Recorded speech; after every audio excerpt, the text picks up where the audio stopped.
Tagalog-Filipino vocabulary. This is a series of video lessons explaining some Tagalog words, but we just take those words, okay? We took those words from a single sentence. Here is the first one. Nagtakbuhan ang mga tao nang nabulabog sila at nagulo ng dambuhalang ibon. This is roughly translated in English as the people were running when disrupted and troubled by a giant bird. Now, our first word is nagtakbuhan, from the word takbo, which means to run, but the word nagtakbuhan, okay, the actors here are plural. Nagtakbuhan kami nang makasalubong ang lasing. So, nagtakbuhan, okay, kami, we, nang, when, not a question word, makasalubong ang lasing. So, makasalubong or the word salubong means to meet someone down the road, in the mall, okay. Lasing is drunk or drunkard. Nagtakbuhan sila nang makita ang artista.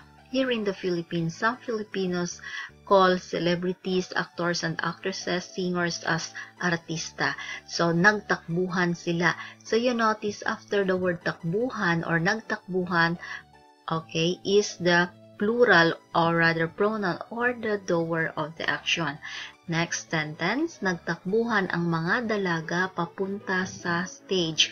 The word papunta means going, but in this sentence, it means toward. So, nagtakbuhan ang mga dalaga. So, mga dalaga, ladies. We simply put mga in front of the pronoun or rather noun to pluralize the noun. Next word, nabulabog. So, it has many meanings, nabulabog, disrupted, steered, blast, or blow. Nabulabog ang mga bata kasi maingay ka. Nabulabog ang mga bata. Okay, mga bata, kids. So, in English, you simply add S. In Filipino, we put mga. Kasi means because. Maingay ka, you are noisy. Nabulabog ang mga ibon kasi or dahil sa mga ngaso. So, ang mga ibon, again, plural, we put S in English.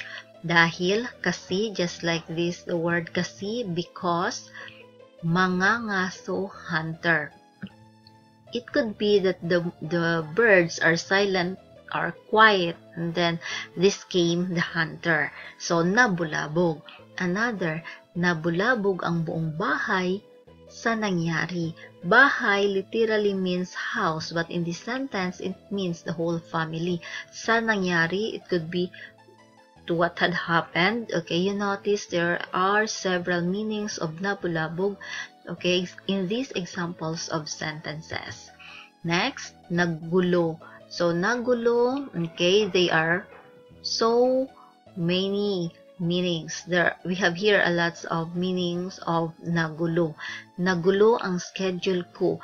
My schedule is messed up. Nagulo kami dahil sa balita. So, we were bothered in this sentence. Balita is news. So, dahil, because. Nagulo na ang kwarto ko. My room is now messed up and or we say unorganized. Dambuhala, it means giant, huge, or gigantic. Merong dambuhalang ahas sa bakuran. So, you notice dambuhala here followed by the word it describes or noun, but we put the connector ng here. So, this huge snake, a huge snake. You say that in English, in Filipino, we say dambuhalang ahas. Bakuran is yard. Dambuhala na ang alaga mo. So, it means your pet could be now giant, fat, okay, gigantic, okay. Pet here is alaga. Takot ako sa dambuhalang lalaki. Takot ako here, I am scared. Dambuhalang lalaki, a giant man. So, for more information, okay, if you want live classes, you can contact us here or you can subscribe to this video.